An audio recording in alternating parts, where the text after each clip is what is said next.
Ang pagiging guro, hindi po yan tumitigil sa kung ano ka lang eh. Continuous learning po tayo palagi.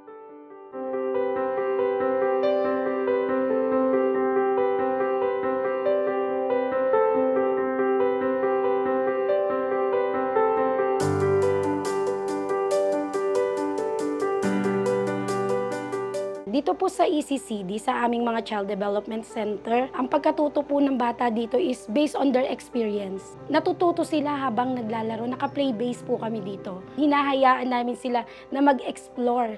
Doon po sila natututo. Last year po, meron po akong batang may delay. Na-diagnose po siya na may global development delay. Ang parent niya is lumapit sa akin.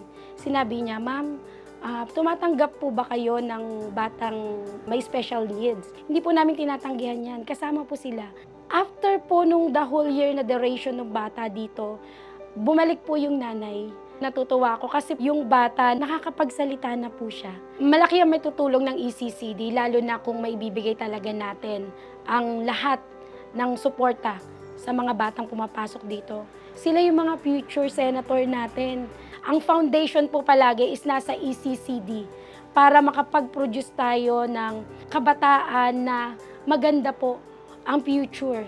Maraming salamat po, lalo kay President Bongbong, dahil napakalaking tulong nito, lalo na sa aming mga child development worker na talaga namang umiiyak po kami na sana kami naman mapansin ng ating pamahalaan. Naramdaman ko po, narito ang TESDA, kaagapay naming mga child development worker. Sa ating mga kababayan na hindi pa nasubok na mag-training sa TESDA, kayo po ay hinihikayat ko na mag-training dito sa TESDA. Magagamit po natin yan talaga panghabang buhay.